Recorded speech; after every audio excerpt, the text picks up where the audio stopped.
We've reached the middle of August. The remainder of fall camp at Washington is closed to the media. And if the season started tomorrow, these are the 11 starters that I would place on both sides of the football from everything that I've seen throughout spring practice and fall camp this offseason.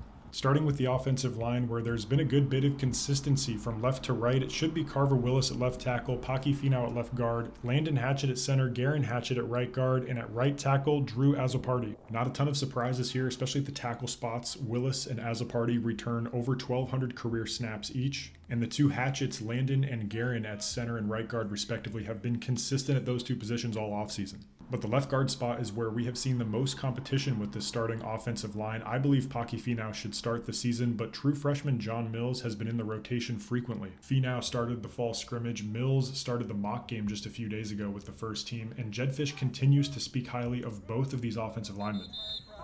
Well, I think John Mills and Paki Finau are still in a good competition. John Mills started tonight, first drive out there, and did a pretty good job from what it looked like.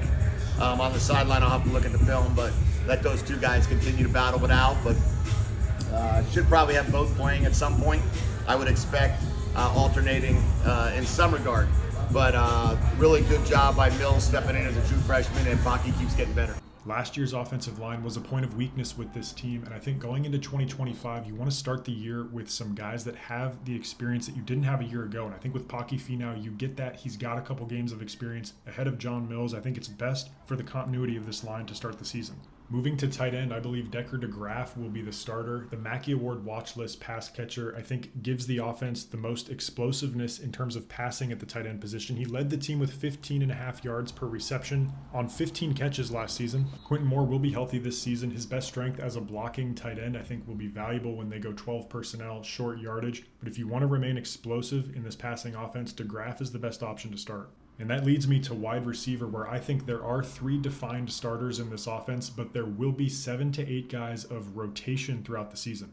There's considerable depth in this wide receiver room, and even a few true freshmen who will play frequently this season. But when you look at the 3 starters, it's led by Denzel Boston, Bolitnikoff Award watch list wide receiver. Not a ton of reps for Boston this offseason, had some minor cleanup surgery that he was rehabbing, but that allowed Rashid Williams to really step into this role as a leader in the wide receiver room, and he proved he can be that downfield threat. He's got very reliable hands, as you see right there, and I think of anyone on this offense, he took the biggest step forward this offseason.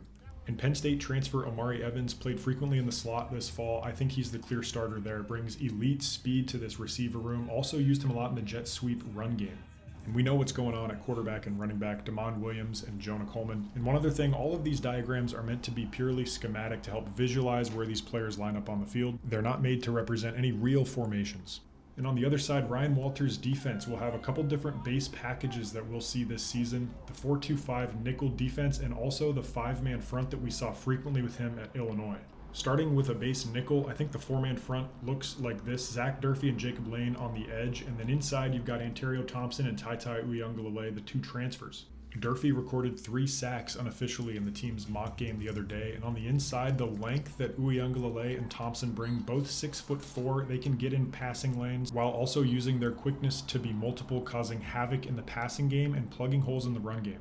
Stepping back to linebacker, I think Buda Al-Ukta and Devin Bryant will be the 2 starters. They're consistently running with the first team defense all offseason for Washington. And I think one thing you'll notice different than what Ryan Walters did at Illinois, this is going to be a 2 linebacker system for the majority of the time at Washington. I'll get into more of that a little bit later. Al-Ukta is the commander in the middle of this defense. He pulled down a couple of interceptions this spring. He also led Washington State in tackles and forced fumbles a year ago. And Devin Bryant continues to make play after play in the defense we've seen in these 11-on-11 scrimmages this offseason, getting his hands on passes, finding himself in the backfield, creating stops, tackles for losses, and sacks.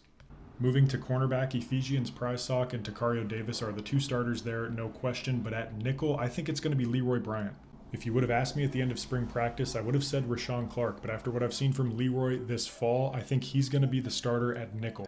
He started at nickel in the mock game, and he had a forced fumble and a tackle for loss in the scrimmage just a week before that. I think his experience lifts him above Clark as well. He's played in 13 total games with 1 start in the Sun Bowl last season. And at safety, it's another shuffle from what I would have had this spring. I think at post safety, it's Mikel Esteen, and at the box safety, I'm putting Alex McLaughlin, the Northern Arizona transfer. The 6th-year senior is the clear veteran of this safety room, and he's played a lot of post safety this fall specifically, and he's been paired up with Alex McLaughlin. I think the spring was McLaughlin's adjustment period to the defense. They brought him in to play the down safety position, and he's performed this fall. He had a tackle for loss, a sack, and a pass breakup in the mock game. He's at his best playing close to the formation. He led Northern Arizona in tackles his freshman year. He was a freshman All-American in the FCS, and Jed Fish has taken note of the impact he's had to this defense. He's very physical. He really likes the game of football. He's a football junkie. And he's cerebral, but that he's able to kind of be in the right place at the right time. But he comes downhill and he'll hit you. So that's kind of what impresses me the most.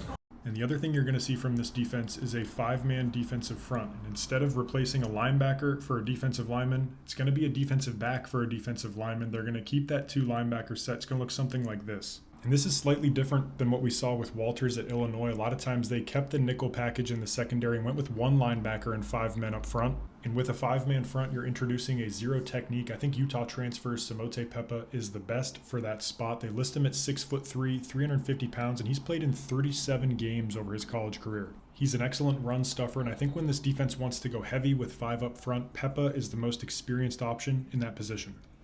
And be sure to follow along my content for more insight on some of these position battles that we saw throughout fall camp and some of the depth that we'll see throughout the position groups for Washington football in 2025.